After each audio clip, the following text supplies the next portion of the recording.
Good evening. I would like to call to order the February 21st, 2023 Little Rock City Board of Directors meeting. We would like to welcome those in attendance as well as those watching at home or streaming online. Madam Clerk, if you would, please call the roll. Director Miller. Here. Director Richardson. Director Peck. Here. Director Hines. Present. Director Lewis. Here. Director Wyrick. Present. Director Compuris. Present. Director Phillips. Present. Director Adcock. Present. Vice Mayor Webb. Here. Mayor Scott. Present. We'll now recognize Director Joan Adcock, who will give our invocation. Please bow. Dear Heavenly Father, we come to you tonight to thank you for all that you have given us and all that you are to us, Lord. Thank you for your guidance as we come tonight to do the business that we was elected to do for the people of this great city. Be with each one of us, Lord, that we have prayed and that we have received from you the guidance of our decisions.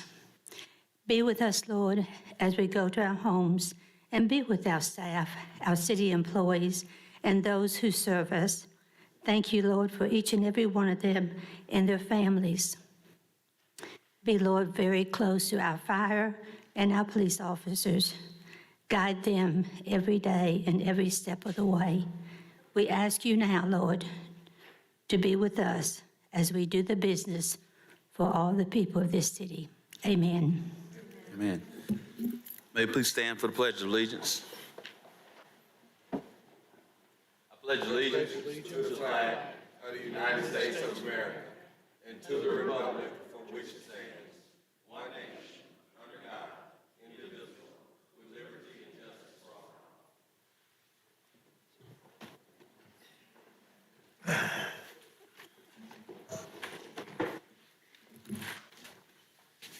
All right, we have 12 modifications for today's agenda. Before we go to those, we'll start with some deferrals. On the agenda, Vice Mayor Kathy Webb. Thank you, Mr. Mayor. If we could defer item number 26 for 2 weeks. Second. There's a motion and a second to defer item number 26 for 2 weeks. And for those in the audience who have signed up for item number 26, that is the short-term rental ordinance. I believe the Vice Mayor Kathy Webb wants to take some additional time to continue to work on that particular proposal. So just want to make, if you're here for that particular one, it's being deferred for 2 weeks. And so if you want some time added back onto your calendar this evening, you'll have that. Mr. Mayor, could Yes. I say one thing before we vote? Yes. And some people contacted us today, and we were able to tell a lot of those folks that we were going to discuss deferring it, but we didn't find out in a real timely manner.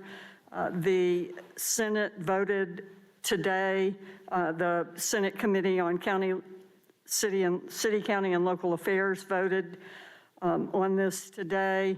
And so it would seem not to be a good use of your time or our time to deal with this until the legislature has finished dealing with it. So if you came out tonight, I apologize. All right. There's a motion and a second. All those in favor to defer for 2 weeks, please say aye. Aye. All those against, please say nay. Ayes have it. Item number 26 is deferred for another two weeks. For those residents who came out today, we do appreciate you coming out today. Director Hines. Mayor, I would ask that Resolution 23 on CAW be deferred for 2 weeks. I'm still in some negotiations with them to see if we can't get more comfortable with the rate increase, and I need about 2 weeks to make that happen. We're still within our 90-day right, which I don't think expires till the end of April. There's a motion, and there's a second from Director Adcock. All those in favor, please say aye. Aye. All those opposed, please say nay. Ayes have it. If anyone was here for item number 23, you have some time added back to your calendar. We now have 12 modifications for today's agenda. Excuse me. M1 is a resolution for the lease of 51 vehicles for LRPD. M2 is a resolution for a lease of 84 vehicles for LRPD. M3 is a resolution for the lease of 71 vehicles for LRPD. M4 is a resolution for an amendment to the construction contract for the LRPD headquarters project. M5 is a resolution for amendment to the architectural contract for the LRPD headquarters project. M6 through M12 are all associated with the recently announced Lyon College of Veterinary Medicine and the Lyon College of Dental Medicine and Oral Health.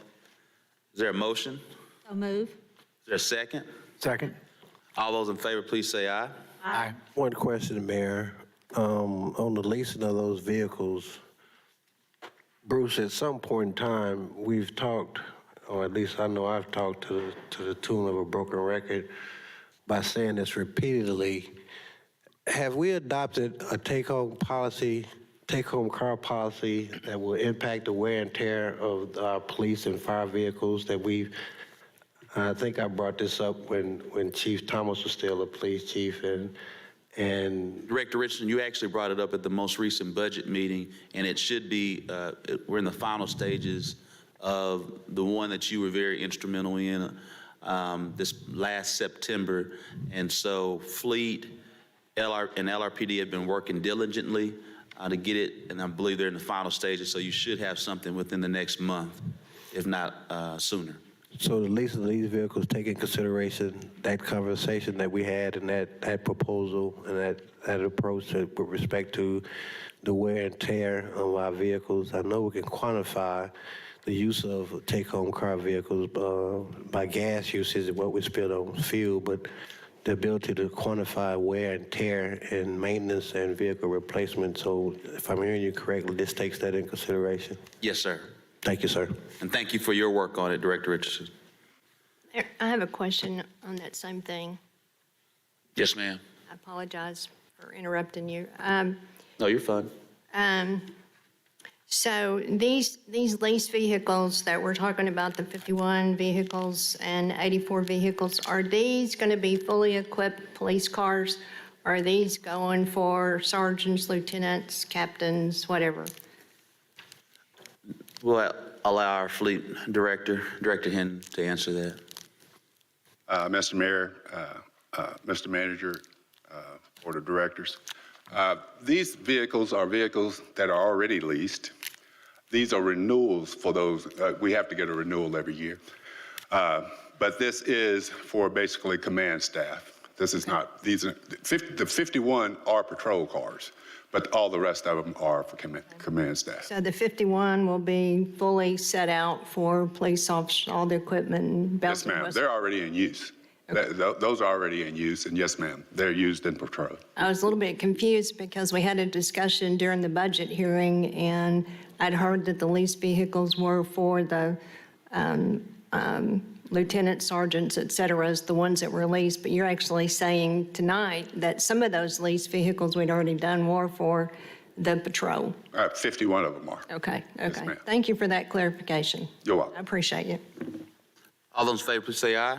Aye. All those opposed, say nay. Ayes have it. Madam Clerk, if you would, please read the... Can I have a clarification? All of them are resolutions with the exception of M8, it's an ordinance. So are we putting all the resolutions on consent and the one ordinance on grouped? Correct. Okay.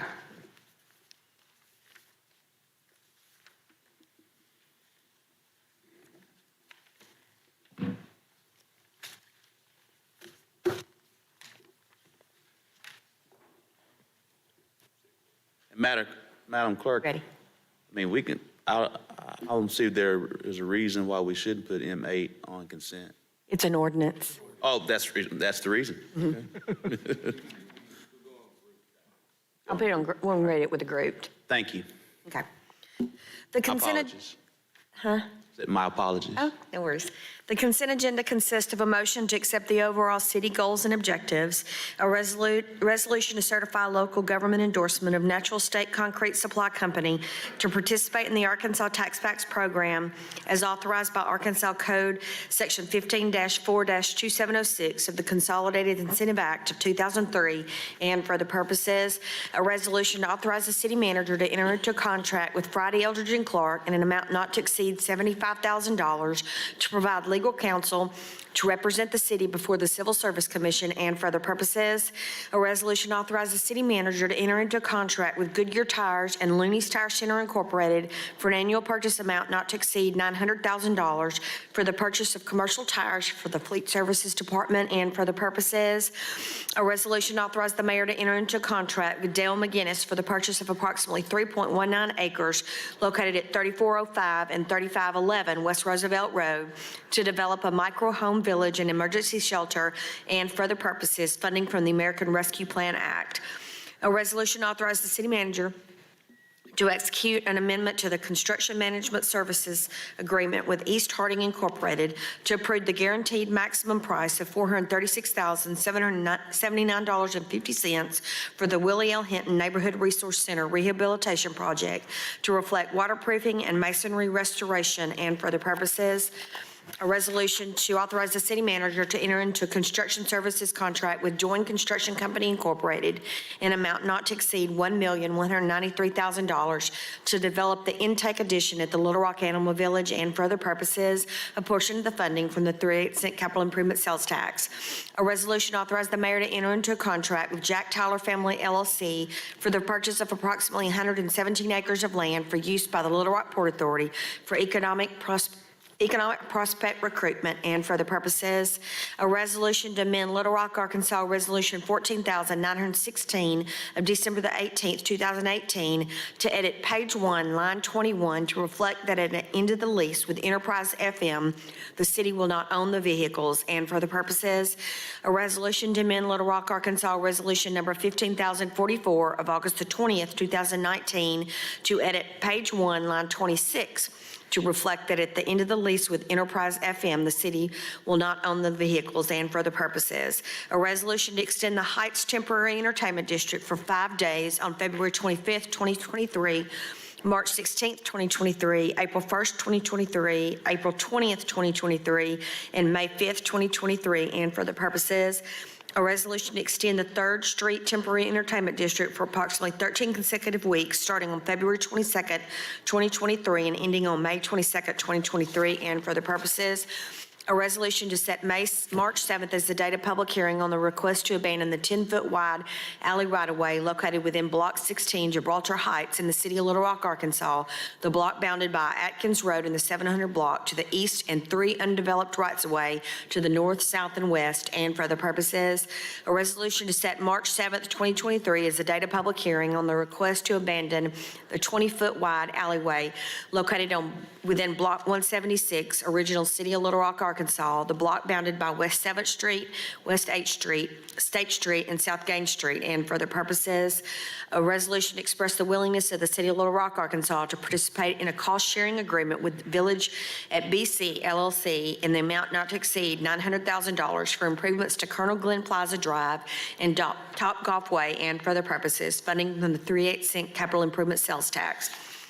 A resolution authorizes the city manager to approve an annual purchase order with Enterprise FM Trust in amount not to exceed $463,804 plus applicable taxes and fees for year 2 of the 4-year lease plan to lease 51 vehicles for the Little Rock Police Department, and for the purposes, a resolution authorizes the city manager to approve an annual purchase order with Enterprise FM Trust in amount not to exceed $419,600 plus applicable taxes and fees for year 3 of the 5-year lease plan to lease 84 vehicles for the Little Rock Police Department, and for the purposes, A resolution authorizes the city manager to approve an annual purchase order with Enterprise FM Trust in the amount not to exceed $377,000 plus applicable taxes and fees for year 3 of the 5-year lease plan to lease 71 vehicles for the Little Rock Police Department and for the purposes. A resolution authorizes the city manager to execute amendment to the construction management services agreement with Baldwin and Shell Construction Company in the amount of $275,183 for the Little Rock Police Department headquarters project and for the purposes. A resolution authorizes the city manager to execute an amendment to the architectural services agreement with Wittenberg, Deloney, and Davidson Incorporated in amount of $6,706 for the Little Rock Police Department headquarters project and for the purposes. A resolution authorized the mayor and city clerk to execute any and all documents necessary to identify properties within and without the William Jefferson Clinton Presidential Park to be involved in a series of transactions with One Health East Village Development LLC, Heifer Project International, the Bill, Hillary, and Chelsea Clinton Foundation, the Arkansas Symphony Orchestra Society Incorporated, and the City of Little Rock, Arkansas, to assure the location of the Lyon College School of Veterinary Medicine and the Lyon College of Dental Medicine and Oral Health within the City of Little Rock, Arkansas, and for other purposes. A resolution to agree to the cancellation of the lease between the City of Little Rock, Arkansas and Heifer Project International, and for other purposes. A resolution for the city to agree to accept the title to property from One Health East Village Development LLC to state that some of the property shall be placed within the boundaries of the William Jefferson Clinton Presidential Park and for the purposes. A resolution to agree to amend that certain lease dated March 1st, 2002 between the Bill, Hillary, and Chelsea Clinton Foundation and the City of Little Rock, Arkansas for land located in the William Jefferson Clinton Presidential Park and for the purposes. A resolution for the city to agree to deed title property to One Health East Village Development LLC to state that some of the property shall be removed from the boundaries of the William Jefferson Clinton Presidential Park and for the purposes. A resolution to agree to the cancellation of subleases between the Bill, Hillary, and Chelsea Clinton Foundation and Heifer International for land located in the William Jefferson Clinton Presidential Park and for other purposes. That concludes the consent agenda. Move for the adoption of the consent agenda. There's a motion. Mr. Mayor? I'm doing a process real quick. There's a motion to the second. Second. Mr. Attorney. Members of the board, I wanted to point out two things to you. One is that the Parks Commission met today, and at each of your desks was a report of the Park Commission that's required by your ordinance for the asset management and disposition policy for parks and recreation property. And also, I need to tell you that I am like 99.9% sure that the maps attached to the various documents are the right ones, but I want permission to sit down with Chad Avery tomorrow and make sure of that before we actually do that. So the map that you've got before you, I think shows exactly what it's supposed to show, but I've got 3 different dates on maps, and I just kind of want to sit down with Chad tomorrow and make sure that if we make a modification, it will not change substance. It will simply put the correct map where it goes. Thank you, Mr. Attorney. Director Compures. Well, one small correction, Tom. I know this, having been over this a million times, the Symphony will, with our approval, sublease property to the Symphony in this from the Clinton Foundation. But that's just a minor point. That came up in our meeting, and I noticed that today. I just wanted to say, first of all, I appreciate the board for going ahead with this. I appreciate the work that Bruce and Tom have put in this, especially Tom. When Bruce and I negotiated the first lease, it was much easier because we just had Jane, Dickey, and Skip on the other side of the table. This time there were 4 lawyers, all of which were representing their clients well. And if you say, how did this come out? Who won, who lost? No one lost and everybody won. Heifer will now stay in the same area and lease 2 floors. So we're not losing Heifer as an integral part of what's going on. the Clinton Foundation changed some of the land for some plans they have moving forward. So what they're going to get is the same amount of property as before. Merritt and his group in Lyon College get the Heifer Building and land in order to build another building to take care of the veterinary and dental school. And the city gets, for the first time, access to property to build the road, Worldwide Avenue, all the way around to 2nd Street. That's an $8 million deal that we were going to have to pay before that we get. So now we have the access to that. So it's truly a win-win-win. I don't know if anything will ever equal what we did the first time, and 3 of us were there for that, when we did the land for the Clinton Library. But we're going to have Heifer, we're going to have a dental school, we're going to have a vet school, we're going to have a road around the area, we're going to have the Clinton Library improved and different things going on. So I appreciate everybody's efforts, and Tom getting this all down with 3 other different lawyers. I appreciate it, so thank you. Vice Mayor Webb. Thank you, Mr. Mayor. I had a question on item 15. Yes, ma'am. My question is that 3/8 capital improvement fund. One question is, I'd like to know what other projects we've funded out of that fund. How much money do we have in it, and what's the total cost of this project?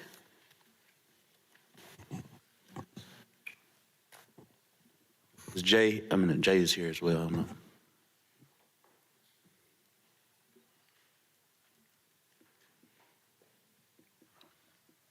I can't answer the question about the projects. I'm sorry there. I apologize, Director Webb. I can't answer off the top of my head about the projects, but we can certainly get you that information. The total cost of the public infrastructure on this specific project is $2.48 million. So it's just less than $2.5 million. The fund we set aside with the 3/8 was $6 million for economic development. And we'll get you the list of the projects, but it's funded like Zuba Road out near the port, and all public infrastructure projects to spur economic development. But we'll get you the list of what we've expended the dollars on. Do you know how much is left in the fund? This pretty much will deplete it. But again, we've had it in place since the sales tax passed in 2011. So I think we've been very prudent in targeting economic development projects throughout the city. Thank you. All those in favor, please say aye. Aye. All those opposed, please say nay. Ayes have it. Members of the board, I want to commend each of you clearly on all the items we just passed, but really want to highlight, in addition to as City Director Campuris just shared, and Mr. Moore as well, and the city attorney, and all the work that's gone in place with what's going on now with Heifer alongside Lyon College, and what that's going to do for the economic impact of the state's capital city to continue to be a leader in healthcare. Not solely with UAMS, not solely with our other healthcare institutions, but what we'll be doing for graduate medical education. And so want to commend everyone who played major roles in getting this done, to the city attorney, to Mr. Moore, the entire team with our Parks Department and City Director Campuris. That is a game changer for our city. Secondly, another game changer for our city, which is a critical step in how we continue to address homelessness within our city, is the passage that you all just passed of our micro homeless village, which is going to be state-of-the-art, which we were able to go to Seattle and Austin and look at what they were being able to do and bring that right here to the state's capital city. Again, it's a critical step. We do know there are other things going on with the county as well, which again, that's a part of that critical step in that journey on how we do this all together. We know the number of homeless brothers and sisters who are unsheltered within the state's capital city, and these are great critical pathways to end that. And so just want to commend the board and everyone on the team for doing that. So thank you.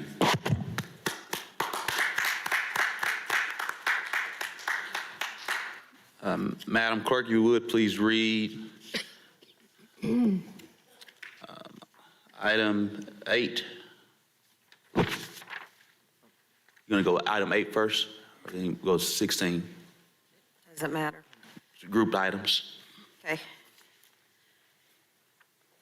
An ordinance to amend the land use plan in the Interstate 430 Planning District to the northwest corner of Shackelford Road and Colonel Glenn Road from Trade Services District to Commercial, and for the purposes, an ordinance to reclassify property located in the city of Little Rock, Arkansas, amending the official zoning map of the city of Little Rock, Arkansas. And for the purposes, an ordinance to approve a planned zoning development, establish a planned commercial district development titled Art Space PCD located at the southwest corner of East 7th Street and College Street, Little Rock, Arkansas, amending the official zoning map of the city of Little Rock, Arkansas, and for the purposes, an ordinance to declare it impractical and unfeasible to bid, to authorize the city manager to execute a contract with SafetyCom for a total amount of $105,452.71 plus applicable taxes and fees for the purchase of one annual outdoor warning siren system, and for the purposes, an ordinance to declare it impractical and unfeasible to bid, to authorize the city manager to enter into a sole source contract with MHC Kenworth in amount not to exceed $84,868.92 plus applicable taxes and fees for the repair of one refuse truck for the Public Works Department Solid Waste Division, to declare an emergency, and for the purposes, an ordinance to condemn certain structures in the city of Little Rock, Arkansas as structural fire and health hazards, to provide for summary abatement procedures, to direct city staff to take such action as necessary to raise and remove said structures, to declare an emergency, and for the purposes, an ordinance to amend Little Rock, Arkansas Revised Code, Section 6-41 of 1988, and any other provision of the Little Rock Code necessary to permit the Lyon College of Veterinary Medicine and to keep or maintain animals necessary to fulfill the purposes of the college, and for the purposes, first reading. We suspend the rules and place on second reading. Second. There's a motion and a second. All those in favor, please say aye. Aye. All those opposed, please say nay. Ayes have it, second reading. An ordinance to amend the land use plan in the Interstate 430 Planning District at the northwest corner of Shackelford Road and Colonel Glenn Road from Services Trade District to Commercial. An ordinance to reclassify property located in the city of Little Rock, Arkansas. An ordinance to approve a planned zoning development, establish a planned commercial development titled Art Space PCD located at the southwest corner of East 7th Street and College Street. An ordinance to declare it impractical and unfeasible to bid, to authorize the city manager to execute a contract with SafetyCom for a total amount of $105,452.71 plus applicable taxes and fees for the purchase of one annual outdoor warning siren system. An ordinance to declare it impractical and unfeasible to bid, to authorize the city manager to enter into a sole source contract with MHC Kenworth in the amount not to exceed $84,868.92 plus applicable taxes and fees for the repair of one refuse truck for the Public Works Department Solid Waste Division, declare an emergency. An ordinance to condemn certain structures in the city of Little Rock, Arkansas as structural fire and health hazards, to provide for summary abatement procedures, to direct city staff to take such action as necessary to raise and remove said structures, to declare an emergency. An ordinance to amend Little Rock, Arkansas Revised Code, Section 6-41, and any other provision of the Little Rock Code necessary to permit the Lyon College of Veterinary Medicine and to keep or maintain animals necessary to fulfill the purpose of the college. Second reading. We suspend the rules and place on third and final reading. Second. There's a motion and a second. All those in favor, please say aye. Aye. All those opposed, please say nay. Ayes have it, third reading. An ordinance to amend the land use plan in the Interstate 430 Planning District at the northwest corner of Shackelford Road and Colonel Glenn Road from Services Trade District to Commercial. An ordinance to reclassify property located in the city of Little Rock, Arkansas. An ordinance to approve a planned zoning development, establish a planned commercial development titled Art Space PCD located at the southwest corner of East 7th Street and College Street. An ordinance to declare it impractical and unfeasible to bid, to authorize the city manager to execute a contract with Safety-Com for the total amount of $105,452.71, plus applicable taxes and fees for the purchase of one annual outdoor warning siren system. An ordinance to declare it impractical and unfeasible to bid, to authorize the city manager to enter into a sole source contract with MHC Kenworth in the amount not to exceed $84,868.92, plus applicable taxes and fees for the repair of one refuse truck for the Public Works Department Solid Waste Division, to declare an emergency. An ordinance to condemn certain structures in the city of Little Rock, Arkansas as structural fire and health hazards, to provide for summary abatement procedures, to direct city staff to take such action as necessary to raise and remove said structures, to declare an emergency. An ordinance to amend Little Rock, Arkansas Revised Code Section 6-41 and any other provision of the Little Rock Code necessary to permit the Lyon College of Veterinary Medicine and to keep or maintain animals necessary to fulfill the purpose of the college and for the purposes third and final reading. We've now had 3 readings. Are there any questions? Any concerns? Director Adcock? Yes, could we see the pictures for item 21, please? Yes, ma'am.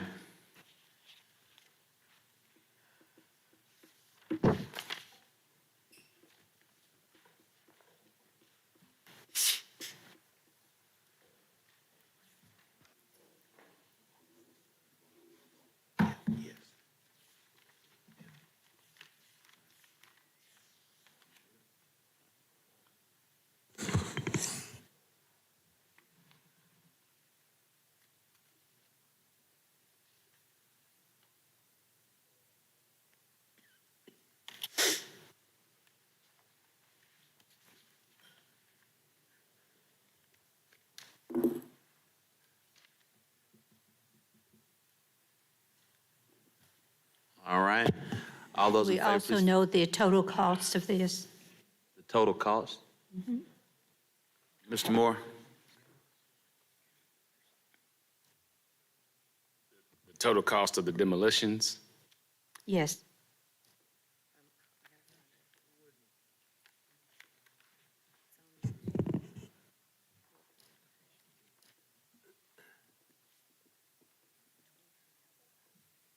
$25,500. Thank you. Any more questions? No, Mayor. No, sir. All those in favor, please say aye. Aye. All those opposed, please say nay. Ayes have it. All those in favor of the emergency clause for item number 20, please say aye. Aye. All those opposed, please say nay. Ayes have it. All those in favor of the emergency clause for item 21, please say aye. Aye. Aye. All those opposed, please say nay. Ayes have it. Madam Clerk, if you would, please read item number 22. A resolution authorizes the city manager to enter into an agreement with Pulaski County to provide sewer service to the Housing First Village located outside the city limits of the city of Little Rock, Arkansas, and for the purposes. Move for the adoption of the resolution. Second? There's a motion and second. We do have, Director Adcock, did you take your hand up? Yes, Mr. Carpenter, I have a question for you.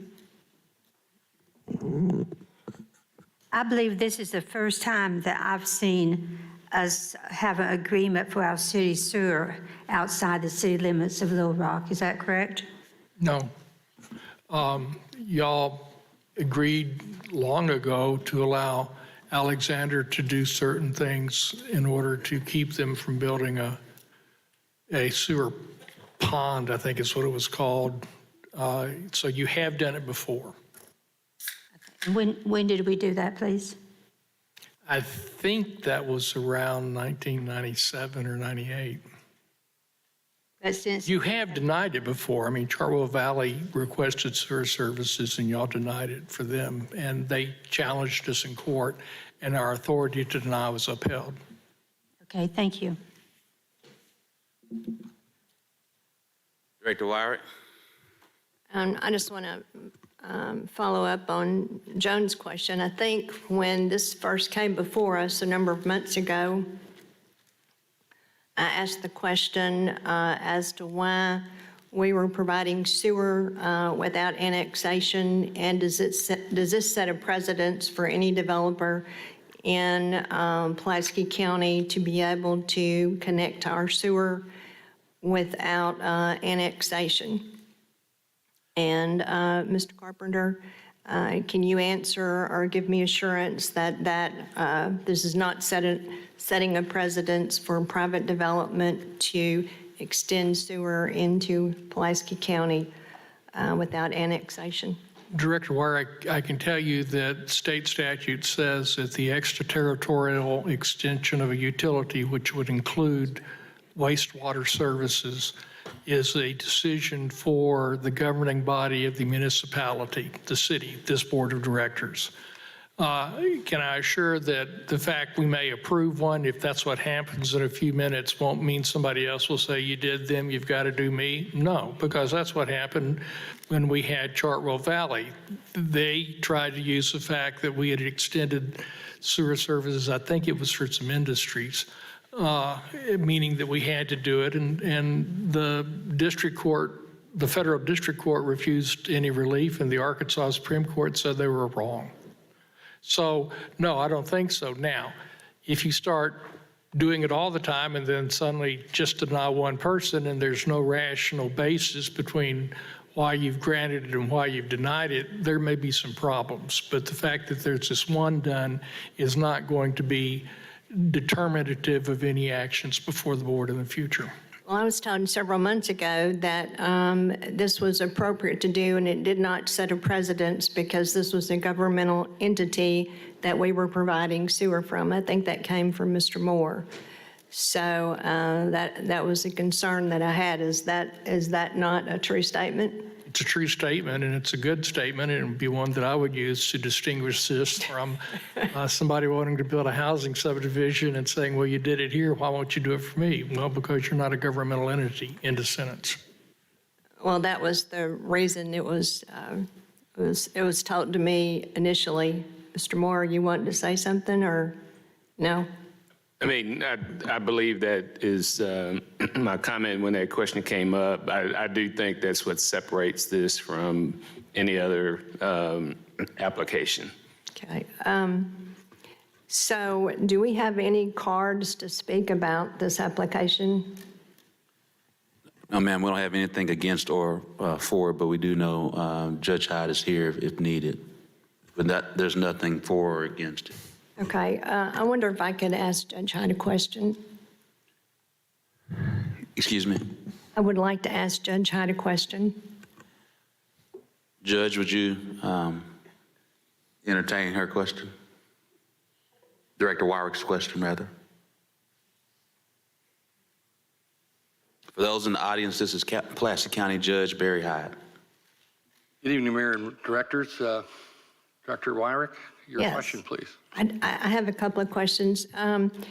One of them is that this is going to be for a homeless village. And it's my understanding I was not able to come to any of your public hearings because they were on Tuesday night when we had board meetings. So I didn't hear your presentation as to what all's going on, but I've talked to you on the phone enough to kind of understand what the concept was. And one of the concepts was to turn this over to a nonprofit to run this homeless village. And is that still the plan? And if so, have you selected who the nonprofit is? Yes and no. I'm sorry? Yes and no. Okay. Yes to what and no to what? Yes, the Community First Village, and it's affordable housing for the unhoused is actually what it does and what it is. Right.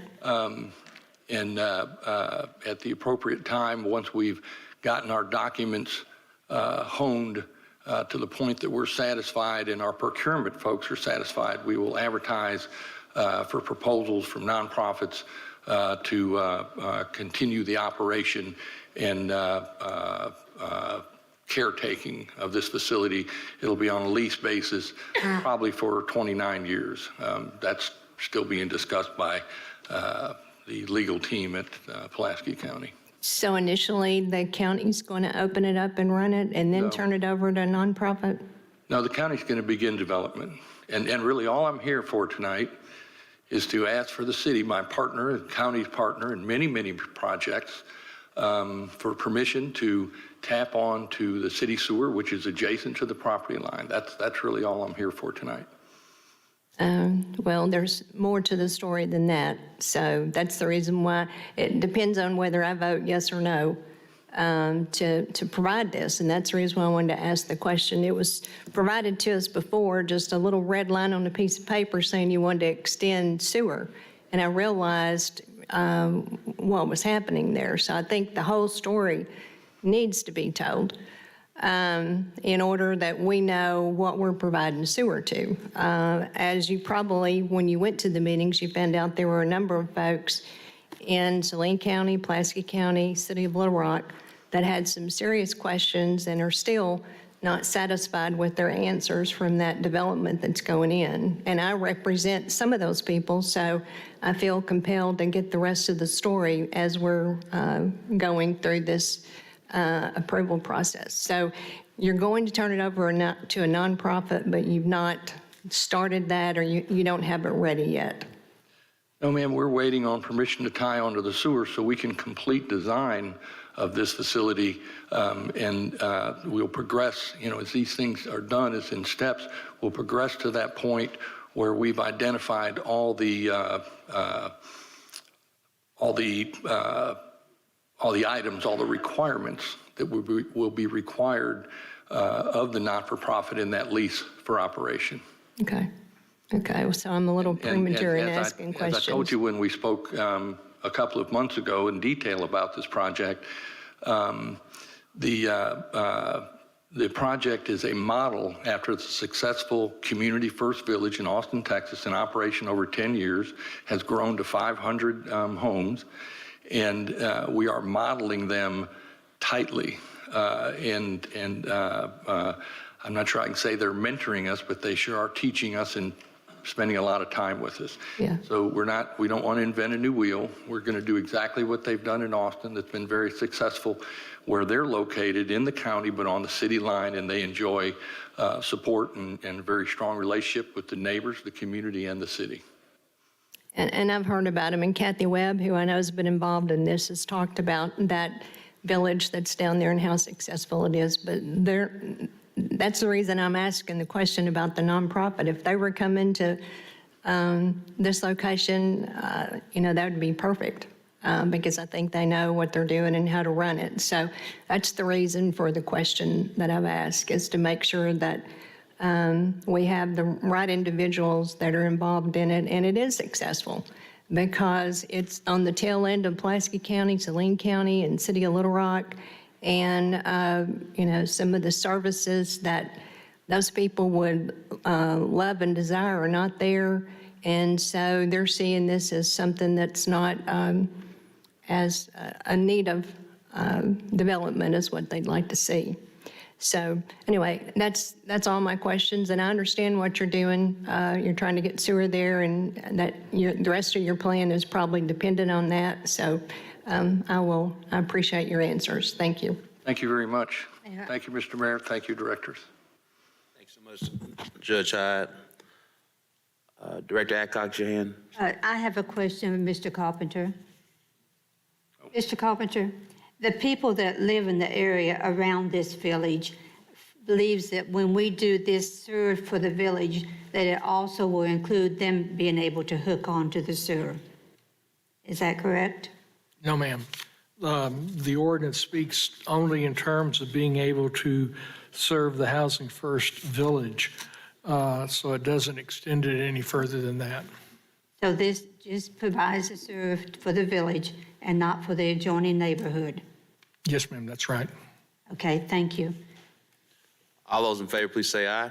Aye. All those opposed, please say nay. Nay. Nay. Ayes have it. Madam Clerk, if you Roll would- call, please. Madam Clerk, City Director Adcock is called for a roll call.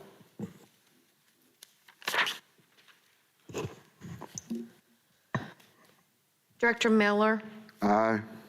Director Richardson, Aye. Director Peck, Aye. Director Hines, Aye. Director Lewis, Aye. Director Wyrick, No. Director Compuris, Director Phillips, Yes. Director Adcock, No. Vice Mayor Webb. Aye. Be 8 ayes and 2 nays. Madam Clerk, if you would, please read item, well, actually, that's been deferred. Madam Clerk, if you read item 24. An ordinance to accept the Crystal Valley Trails annexation to add certain lands to the city of Little Rock, Arkansas, and for the purposes, first reading. We suspend the rules and place on second reading. There's a motion, is there a second? Second. All those in favor, please say aye. Aye. All those opposed, say nay. Ayes have it, second reading. An ordinance to accept the Crystal Valley Trails annexation to add certain lands to the city of Little Rock, Arkansas, second reading. We suspend the rules and place on third and final reading. Second. There's a motion, second. All those in favor, please say aye. Aye. All those opposed, say nay. Ayes have it, third reading. An ordinance to accept the Crystal Valley Trails annexation to add certain lands to the city of Little Rock, Arkansas, third and final reading. Members of the board, we've had 3 readings. We don't see questions from you, but we do have 2 for, and I believe a number against. In the essence of time,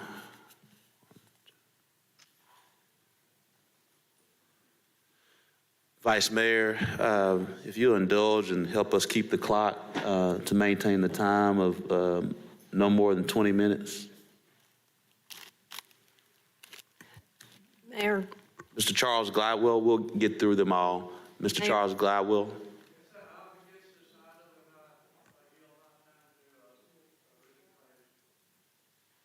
You all want to yield, it sounds like you all want to yield your time to Mr. Mays. I believe he's representing everyone. Is that correct? not everybody. Everyone. Those who aren't being represented by Mr. Mays that are against, just let us, I'll get to your name, but Mr. Mays?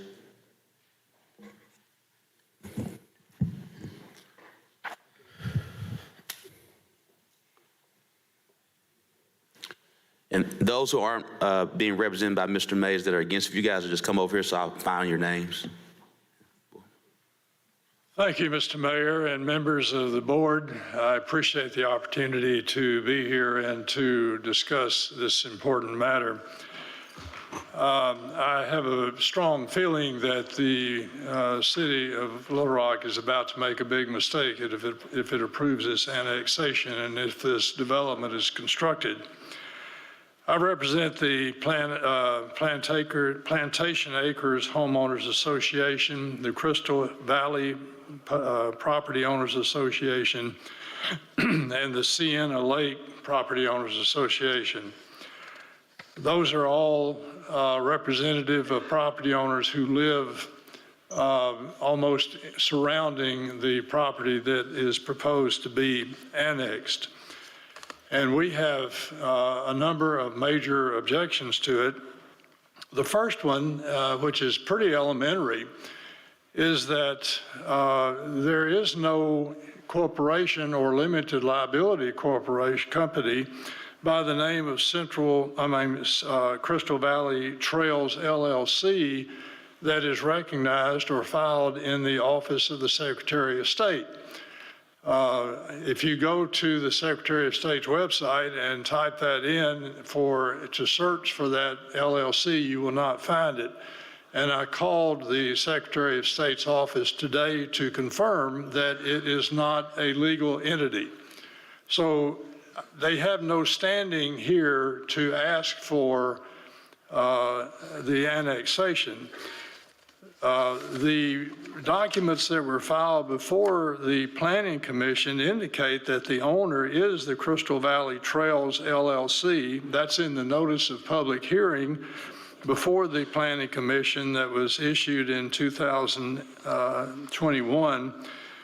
And also the developer information sheet filled out lists the developer as Crystal Valley Trails LLC. There is no such LLC. And that in itself ought to be a reason for denying the application for annexation.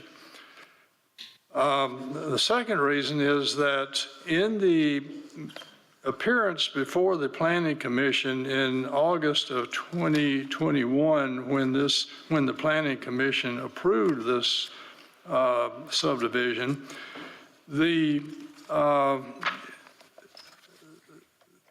city attorney, and I'm not taking a cheap shot at the city attorney, they have my fondest regards and respect, but Mr. Overton, Assistant City Attorney, was present at the time, and he was asked to discuss whether this case, this application, met the so-called Richardson case criteria, which was a decision by the Arkansas Supreme Court back in the case of Richardson versus City of Little Rock Planning Commission, 295 Arkansas 189 in 1988.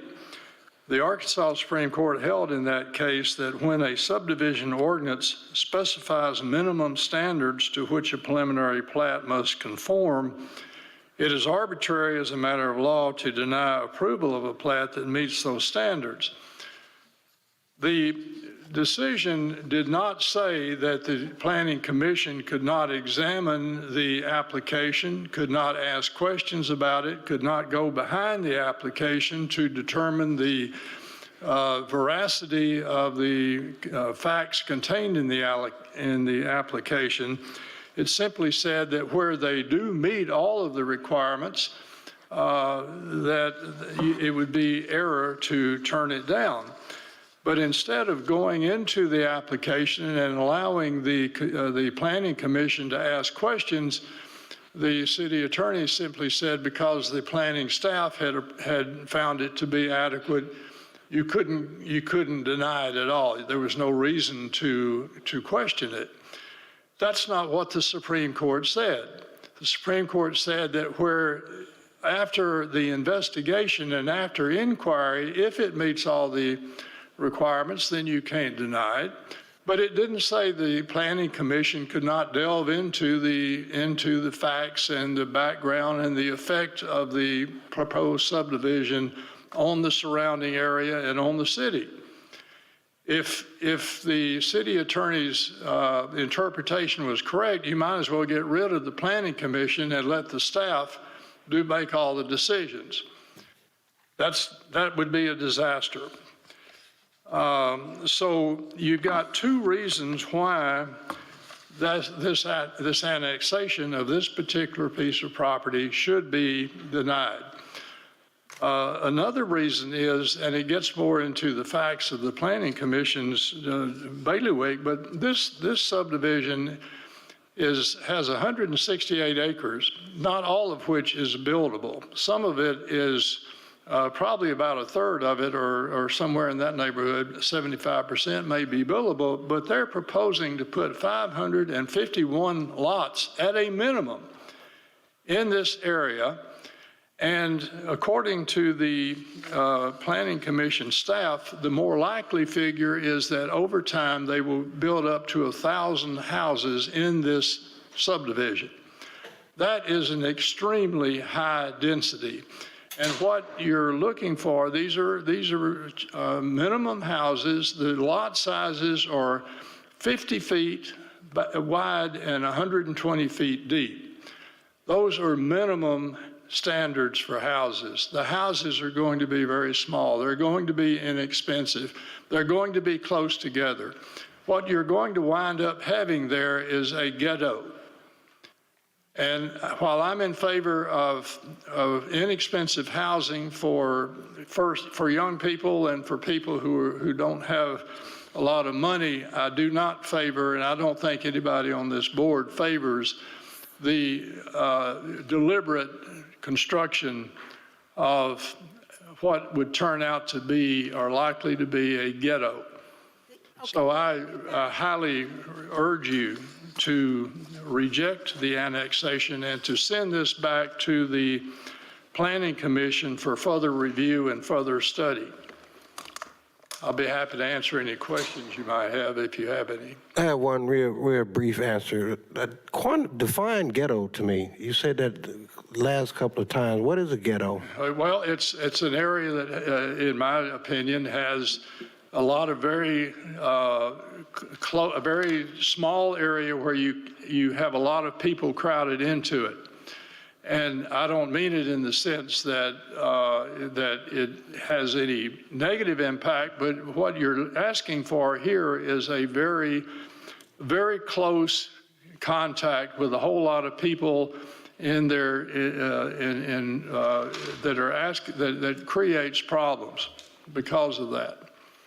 It has to have a negative impact because when you pose that word, the intent was to justify your case further by saying more of a negative connotation, so. I'm all in favor of low-cost housing for people. I am not in favor of sacrificing quality of life to get that. I'm not in favor of deliberately building inexpensive housing that is not suitable, that does not provide a good quality of life. And if the word ghetto offends you, I apologize for that. But it would, in my opinion, result in a very bad situation that would have a negative impact on the city of Little Rock. You can do better than this. Director Wyrick, is your hand up for a question for the speaker? It was up to help organize the presentations from the folks, but once all of the people have spoken, I do have some comments. So if you'd like for me to take it down for now, I will. I would, since we have the timer going. Okay, I was gonna help the 10 mayor minutes organize left. people, so I'll take it down until everybody gets through speaking. Okay, and Director Adcock, would you like to wait until they've also presented, since we've got a 20-minute time? I'd like to ask Mr. Mays, please. Okay. Mr. Mays, are there any playgrounds? You're talking about 1,000 homes, small homes, so that tells me there's going to be lots of children. How many playgrounds and how many trails are in this plan? I didn't see any playgrounds in the plat. There were trails. In fact, the developer had proposed eliminating sidewalks in the subdivision in lieu of putting trails through various parts of it. The planning board, the planning commission rejected that concept and required sidewalks on one side of each street. But it seems obvious to me that what they're trying to do is to build this, get the maximum number of houses out of the acreage that they have available and do it as cheaply as possible. And that's why I'm concerned about it, is that you shouldn't sacrifice quality to simply get a cheap housing development. I'm not aware of any playgrounds that are planned. There's none shown on the plat. Okay, thank you. Yes. We have two other speakers. I assume you're finished. Thank you. Melody Parsley.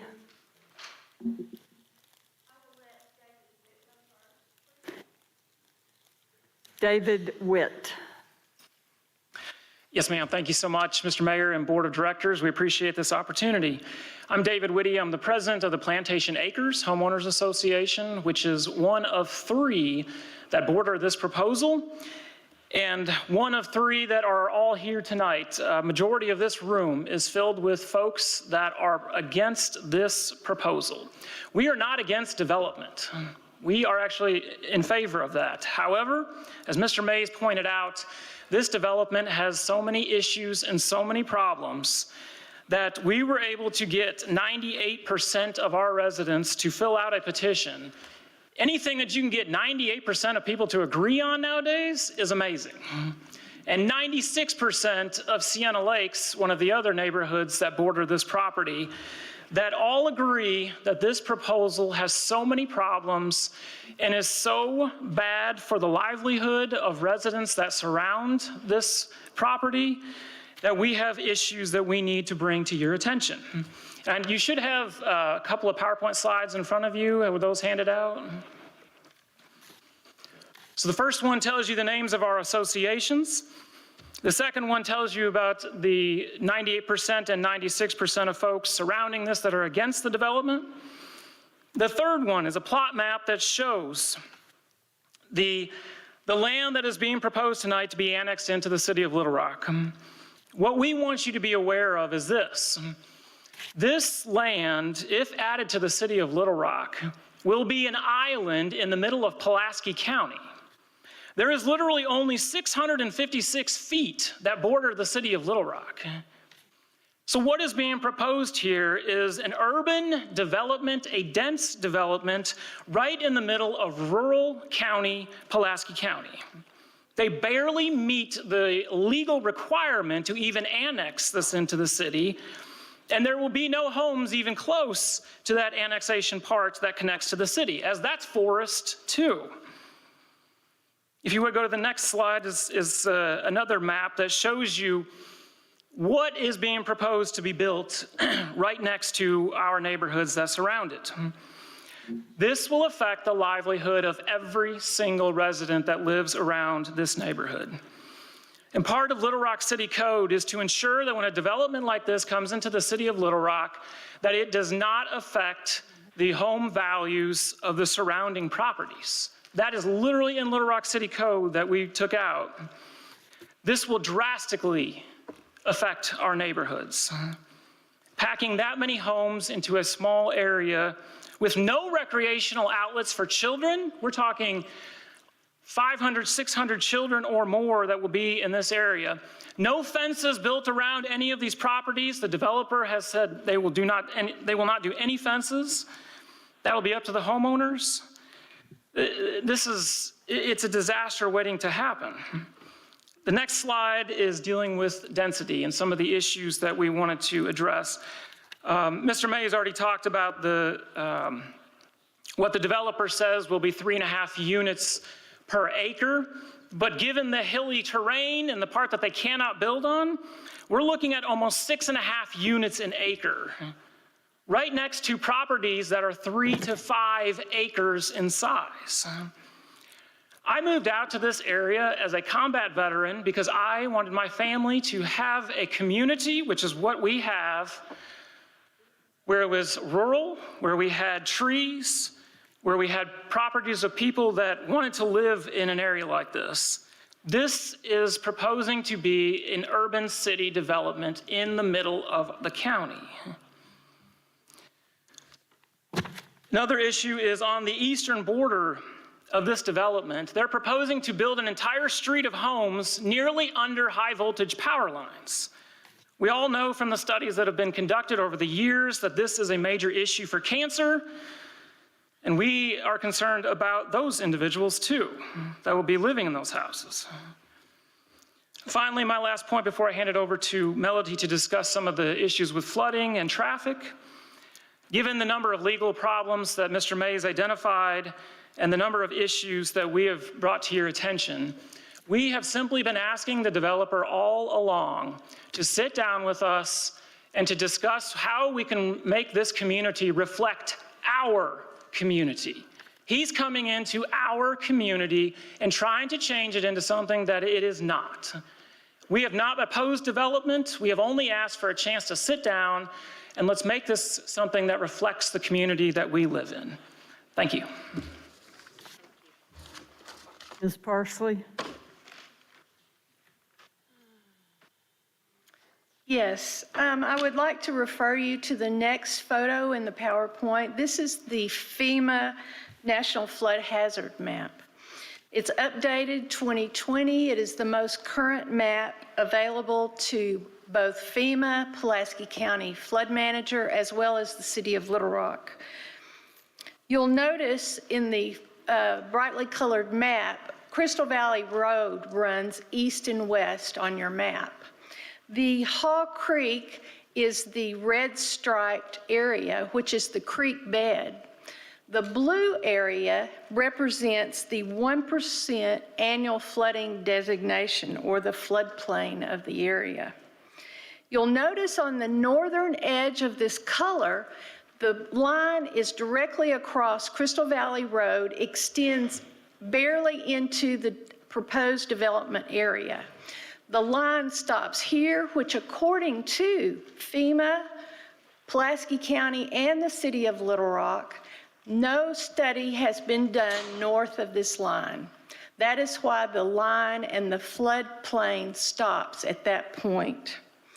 If you will look at the next photo, it's a tweet from the Pulaski County, who routinely advises people of flooding on Crystal Valley directly in the area of the proposed development. This occurred in the last tweet, I believe, was in 2020. So we already know for sure that flooding occurs in this area, and with the removal of vegetation in 105 of the approximate 170 acres, you're going to have addition of concrete, asphalt, an elevation drop of 130 feet due south. So this is increased flooding potential, not to mention the soil erosion, sedimentation downstream, that livestock drinking water source. In my farm, the Haw Creek serves as the water drinking for my cattle, and the sedimentation into the middle of the golf course and eventually into the Fush Creek. I will refer you to the next photo, which is a post from Todd Jacobian showing the water coming directly north to south from the proposed development area in across Crystal Valley onto my land. So flooding, I point out, flooding does exist in this area. And when we stood before the Planning Commission, we asked for a flooding study. We asked for help and determination what this would do to the property. We were given none. Also, I will say in this immediate area, there are 20 well water systems, which are the sole source of water in this area. 3 of those are on my farm, and 7 are directly adjacent to or across the road from this area. We asked, and there was no mention of any study that has been made on the impact on these sole water sources due to disruption in the aquifer, which could affect volume, or addition of sedimentation, which would affect quality. We stood up and asked for the Planning Commission to please look at this before approving this, and we were given no mention, no satisfaction in any recommendation. So again, I want to reiterate what Mr. Woody said. We are not against development in our area. However, the studies have not been done in this area, and we feel like that more is needed to be looked at, and we are the permanent landowners out there. We want this to be an enjoyable area for the new people coming in, not to move into an area which can be besieged by problems. Thank you. Thank you. We'll now go to those, and we've exhausted everything for all the fours, well, all the against, rather. We'll now go to the fours. Mr. Harrison Kemp. Thank you, Mr. Mayor, directors, good evening. My name is Harrison Kemp, and I represent the applicant for this petition for annexation. And I've heard the testimony, I guess, so to speak, of the, I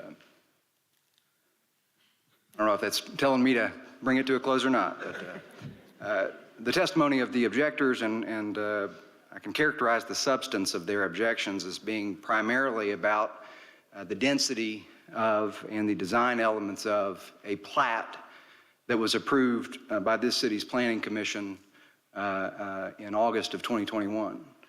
The complaint is about, well, first of all, I would observe that there are a number of factual misstatements that have been made, including that there is a potential for this applicant to develop up to 1,000 homes, and that there's a statement by on this development, and that there's a statement by Planning Commission staff that that is a possibility.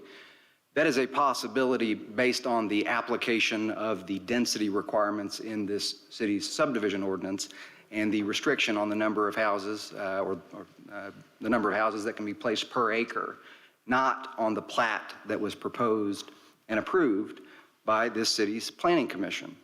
But more importantly, we're not before this body today submitting a plat for review.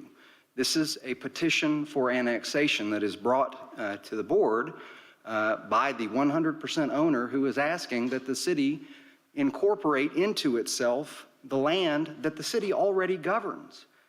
This land, which is contiguous to the city, which does abut the city, which the county judge did confirm meets all the statutory requirements for annexation, this subdivision has had a plat approved, and it is that plat was the subject of the city's oversight and analysis and subdivision ordinance. We are subject to the ETJ, the zoning ordinance, the subdivision ordinance. The master street plan contemplates what streets we're going to put in there, and the plat that was approved contemplates a collector street feeding Crystal Valley Road, which is designated as a minor arterial street.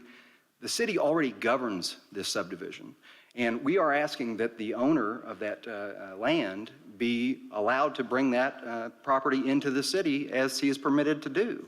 And we have offered good reasons for why that should be done. It benefits the city. This matter was before the board, or was to be before the board some number of months ago, and was deferred so that additional analysis could be done on the cost benefit of this proposed annexation. And that testimony was presented to the board by planning staff during the agenda meeting last week, is my recollection.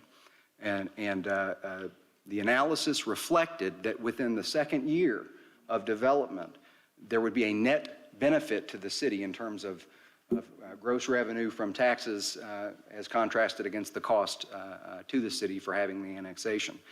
Given that net surplus after the second year only continues to increase all the way through the completion of the development. At the 20th year, I believe it was something like a net of $75,000 to the city in tax revenue for the cost of the development. This is a benefit to the city. The developer is proposing to improve the city's road infrastructure precisely to attend to some of the issues that might be extant right now on Crystal Valley that the developer is not responsible for, but will nonetheless fix at its expense. And in addition to that, the continuation of water lines and sanitary sewer through this subdivision, the sizes of those pipes, which are well beyond my understanding, and I'll defer to Joe White on the engineering of this, but the sizes of those water pipes and the sanitary sewer are such that this developer is voluntarily accepting an increased burden on his development costs in order to facilitate further expansion for the city.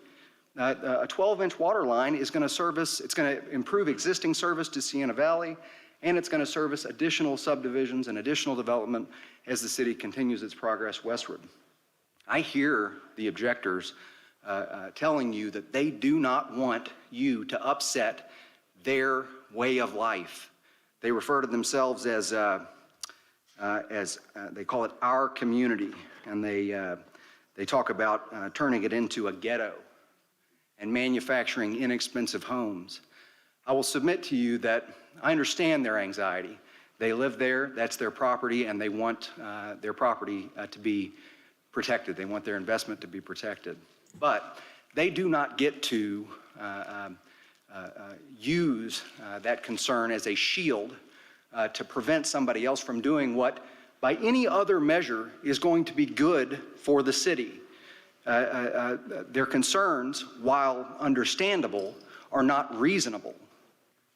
They are pointing to red herrings about density that doesn't exist, and flooding that is either already a problem that only this developer will remedy, or is not a problem at all. They refer to erosion as if this annexation is going to allow a developer to make a discharge into a waterway.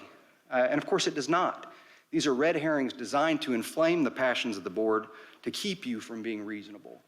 All that's before the board today is whether or not this 168 acres ought to be brought into the city, just like Sienna Valley was brought into the city in 2004 by annexation.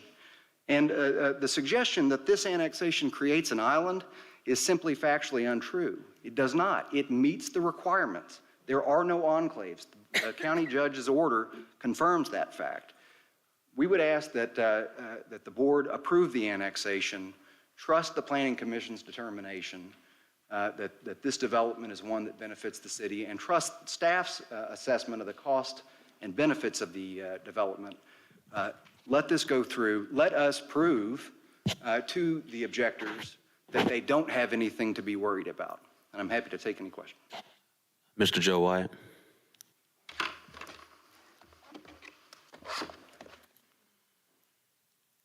Thank you, Mayor, members of the board. I'll just be brief. You know, I was involved in taking the plat through the Planning Commission, worked with staff closely, met with the neighbors. I believe it was Crystal Valley Baptist Church, had about 100 there, answered questions.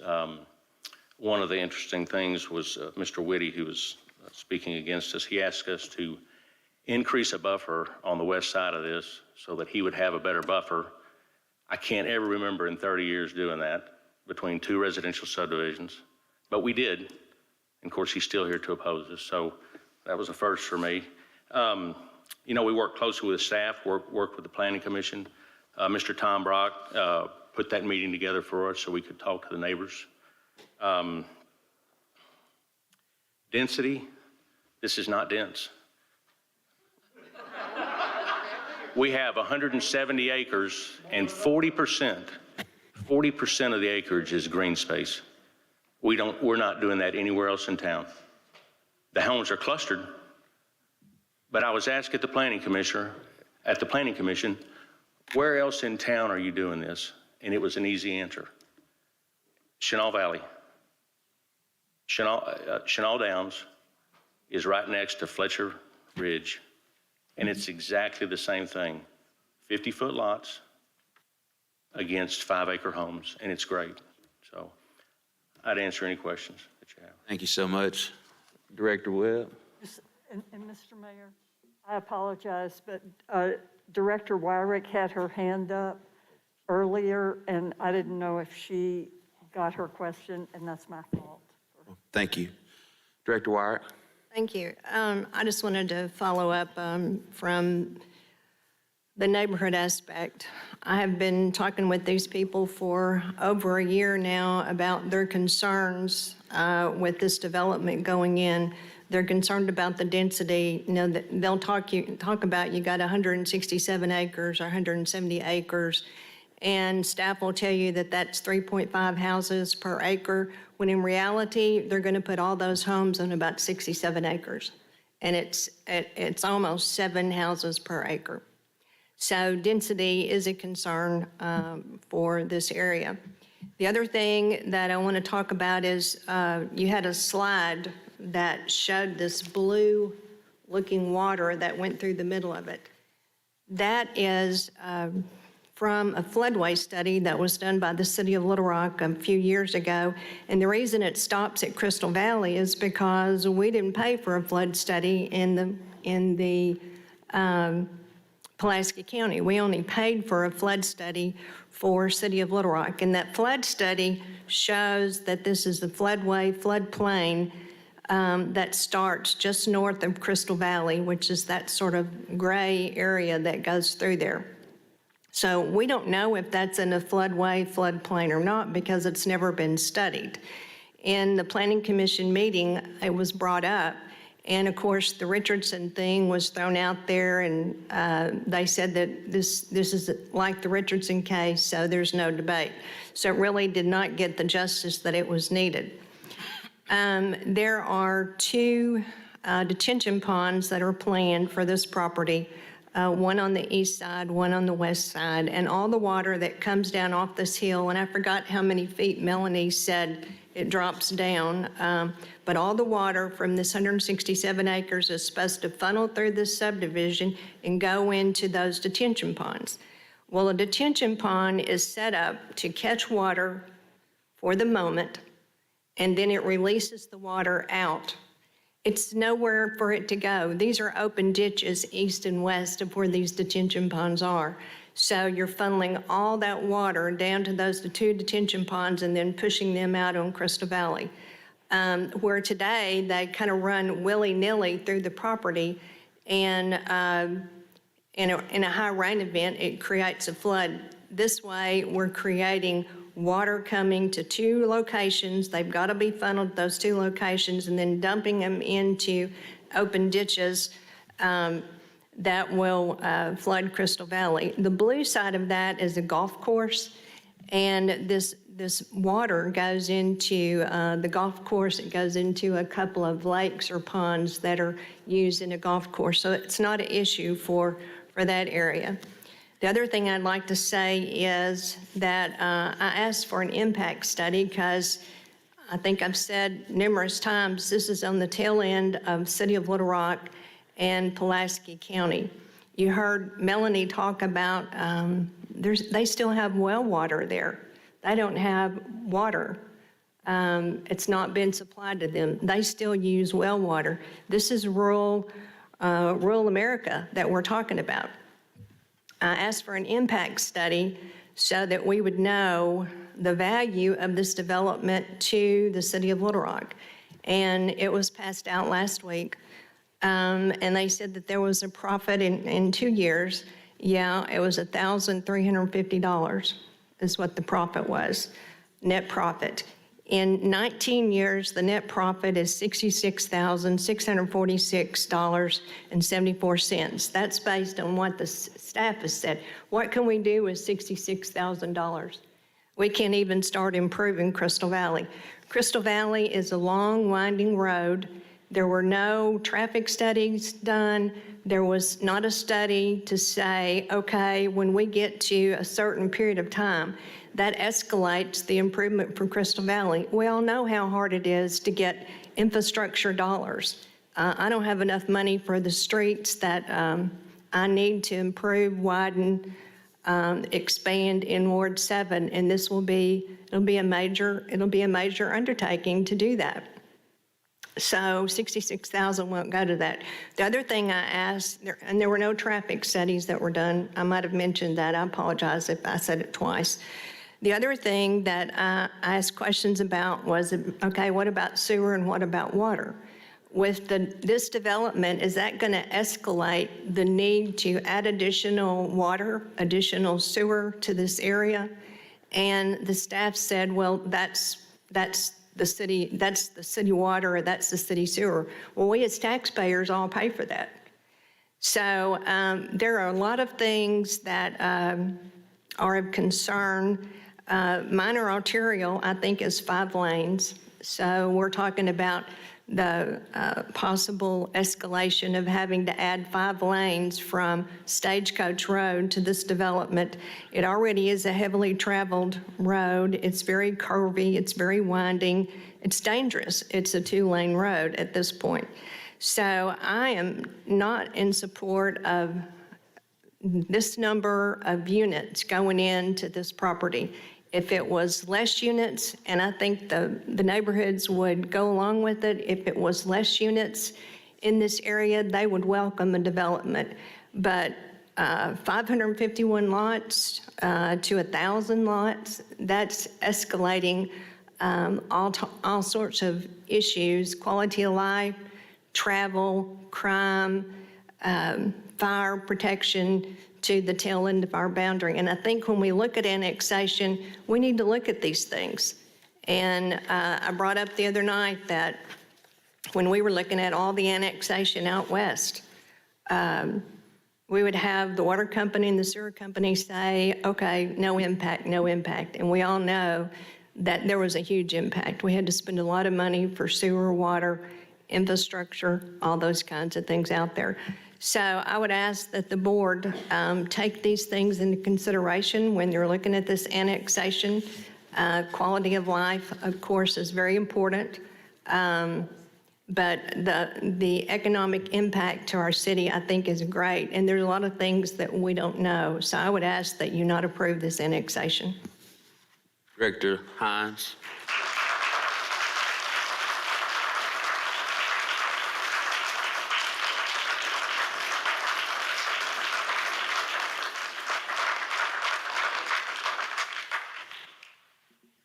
Thank you, Mayor. I'm going to call the question. There's a motion and second. All those in favor, please say aye. Aye. All those opposed, please say nay. Ayes have it. The question's been called. We've now had 3 readings. All those in favor, please say aye. Aye. All those opposed, please say nay. Nay. Ayes have it. Roll call. Director Adcock is called for a roll call. Madam Clerk. Director Miller? Aye. Director Richardson? Yes. Director Peck? Aye. Director Hines? Yes. Director Lewis? Aye. Director Wyrick? No. Director Compuris? Director Phillips? Yes. Director Adcock? No. Vice Mayor Webb? Yes. 8 ayes, 2 nays. Director Phillips, your hand's up. Thank you, Mayor. I do want to address something that Mr. May said to our constituents who've reached out, and some were offended by the use of the term ghetto. I did a quick Google search, and according to the Oxford English Dictionary, a ghetto is a poor urban area occupied by minority groups. So it does have a negative connotation to those who will move into this subdivision whenever that is. I want you to know that Antoine Phillips, as a city director, do not consider you to be living in a ghetto, and I don't want that to color the conversation of this development.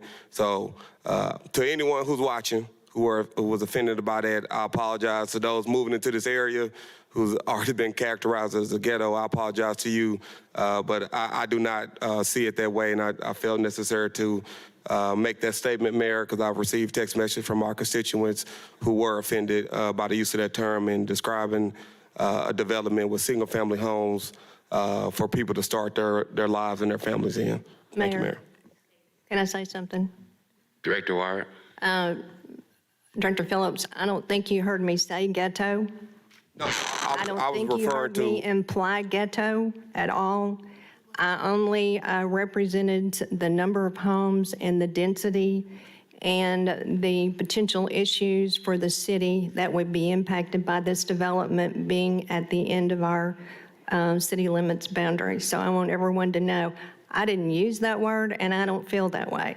But I am concerned about the number of people, the density, and all of the impact that it will have on the city. Understood, Director Wire. I was not implying that you made that statement. I was referring directly to Mr. Mays, who used that term, I think, twice. So I was not referring to you, Director Wire. So I didn't mean to imply that. So my apologies if you thought that I did. I just wanted to clear the record that I did not say that. Okay, understood. Thank you, Mayor. Mayor. No, sir. Director Adcock. Yes, I also had my hand up when Director Hines made his motion. He called the question. That's the reason why. And my question was just to ask Mr. Carpenter, it was mentioned that this entity is not a legal entity to be before us on this property. So, Mr. Carpenter, if you would please answer that question at some point. I forgot to ask that. Director Adcock, I'm going to answer the question this way. It's a moot point now because the board has denied the annexation.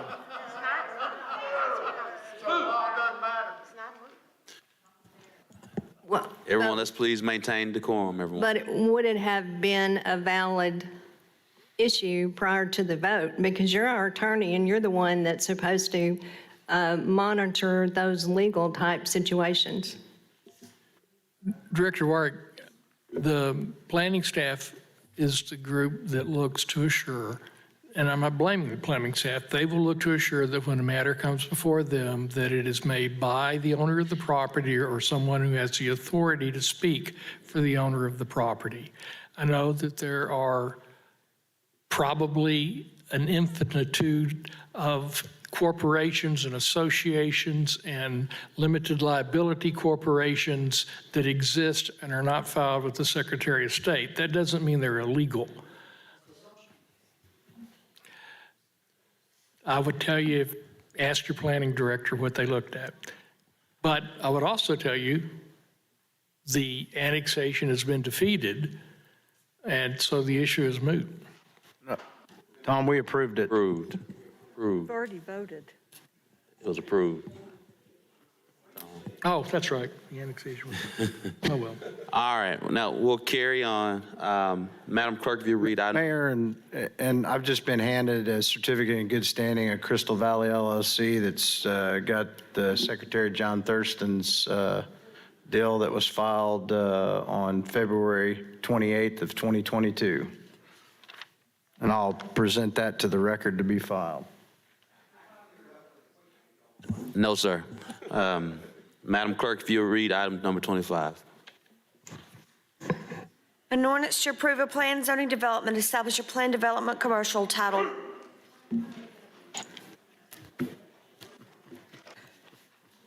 Bernier Short-Term Rental PDC, located at 208 Cherokee Circle, Little Rock, Arkansas, amending the official zoning map of the city of Little Rock, Arkansas, and for the purposes, first reading. Move to suspend the rules and place on second reading. There's a motion to a second. Second. All those in favor, please say aye. Aye. All those opposed, please say nay. Ayes have a second reading. An ordinance to approve a plan zoning development and to establish a plan development commercial titled Bernier Short-Term Rental PDC, located at 208 Cherokee Circle, second reading. Move to suspend the rules and place this on third and final reading. Second. All those in favor, please say aye. Aye. All those opposed, please say nay. Ayes have a third reading. An ordinance to approve a plan zoning development and to establish a plan development commercial titled Bernier Short-Term Rental PDC, located at 208 Cherokee Circle, third and final reading. At three readings, seeing no questions from members of the board, seeing no questions from members of the board, all those in favor, please say aye. Aye. All those opposed, please say nay. Nay. Ayes have it. We'll now go, item 26 was deferred. We'll have our legislative report from Director Peck. I'm sorry, I had my hand up about an hour and a half ago, and, you know, I like to end on a positive note, and I just wanted to finally, because Director Campuris is so humble, thank him for all of his hard work on helping broker that deal.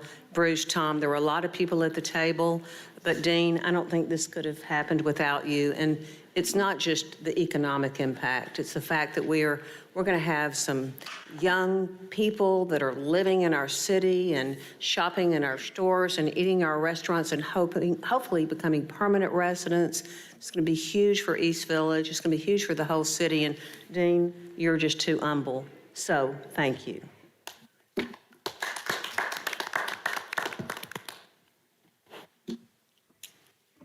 Director Cox. Thank you. Good evening, Mayor, Vice Mayor, members of the board. The Arkansas General Assembly is now in its 7th week here, and there are just a few bills I wanted to bring to your attention this evening.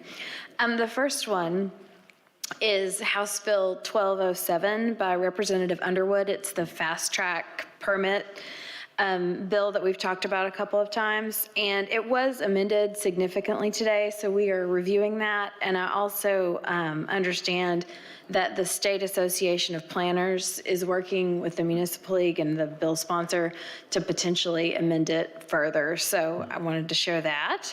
And then House Bill 1399 by Representative Kavanaugh allows cities and counties to provide public notice online instead of in print, and the Association of Counties and the Arkansas Municipal League have worked together on this bill, and it will be heard in the House City, County, and Local Affairs Committee this week.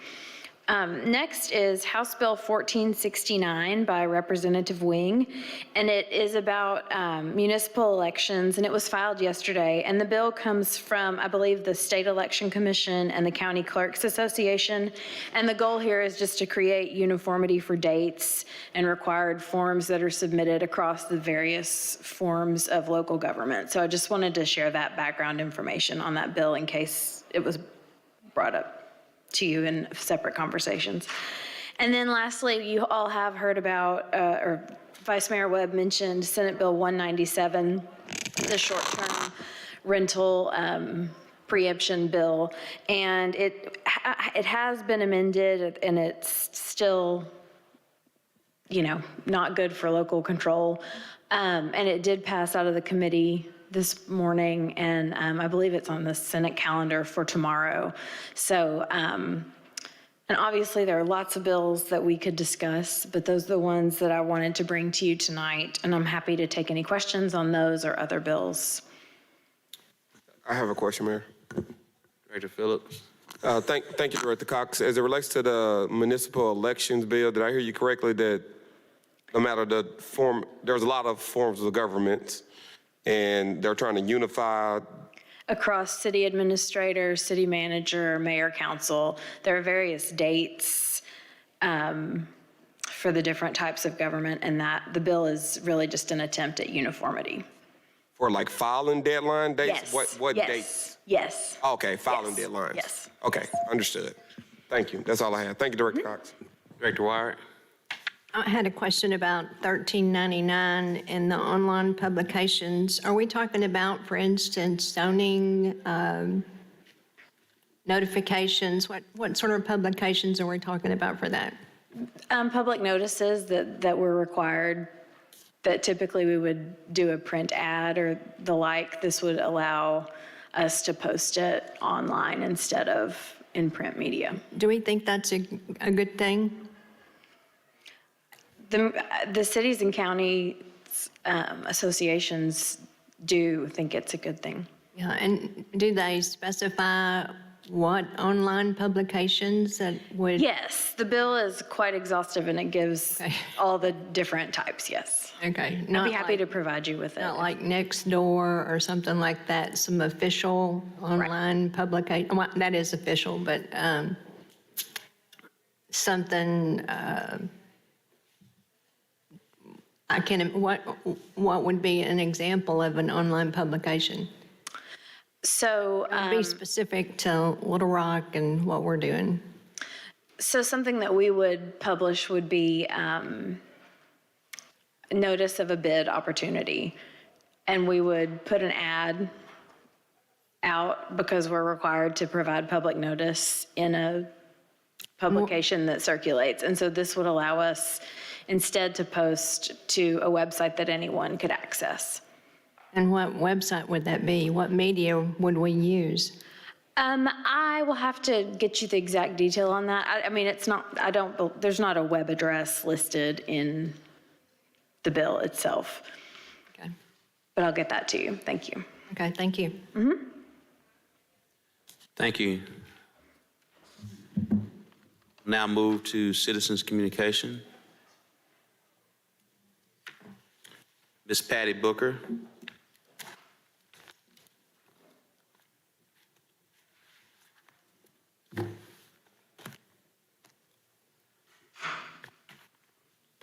Good evening, Mr. Mayor and the Board of Directors. My name is Patty Booker. I'm a building contractor and have been for 20 years. I'm standing before you to speak about the disparities and the problems I've had down at the Planning Commission in trying to obtain a building permit.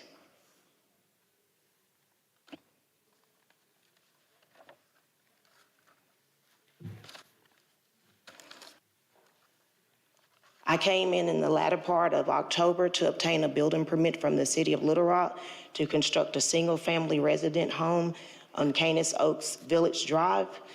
I was told at that point when I submitted the plot plan that I would need to have it redone because the owner had bought 2 lots. I went back and jumped through those hoops and accommodated that.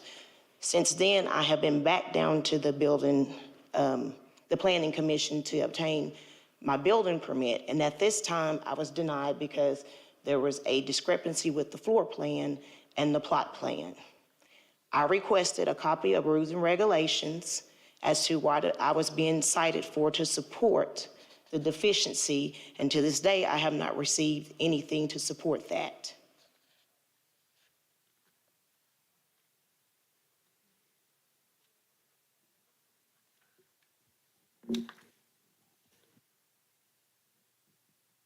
So I'm here seeking answers.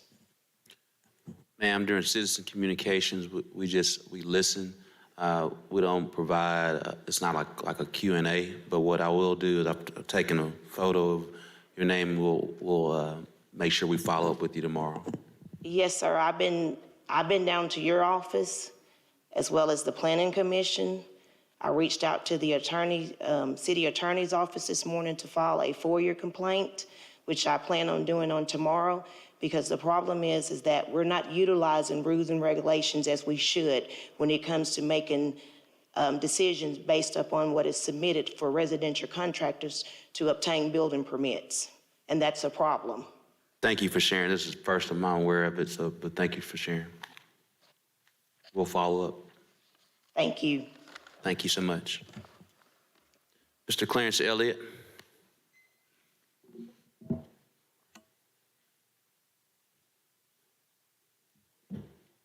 Mr. Mayor, Board, I'm here just to talk about, just to make sure we're not forgotten, because we're told many times that we're the heartbeat we're the wheel that rolls the city, but yet we don't feel like we're being compensated for being the wheel. So we're just trying to make sure that we're not being forgotten as the employees. We hear much about fire department. We hear about the police department. We see the raises that they're getting. But as the employees of the city, we want to know when it's going to come that time where we're going to be stepped up and brought up to a fair wage. We see that, I look at what went on when we're short in every department. Our solid waste department is short people. Our streets department is short people. Fleet is short people. We're short all the way around the city. And that's because we're not competitive in wages. So we're just asking, as the local for the employees union, that we get fair wages, that's all. We just want to be thought about as we feel. Thank you, Mr. Elliott. Thank y'all. We do appreciate you. Members of the board, I believe we've had all the agenda items for today. Is there a motion to adjourn? Mayor, Director Peck mentioned that she likes to end on a high note, so I think we should end on a high note and wish her a very happy birthday tomorrow. Happy birthday, happy birthday. Director. 70, y'all. I'm 70. Yeah, but Catch up. I can still kick, lunge, and kick. Sally O'Malley was 50. 70. Director Miller. Yes, I'd also like to say something that I think will be a good note, a good thing to hear.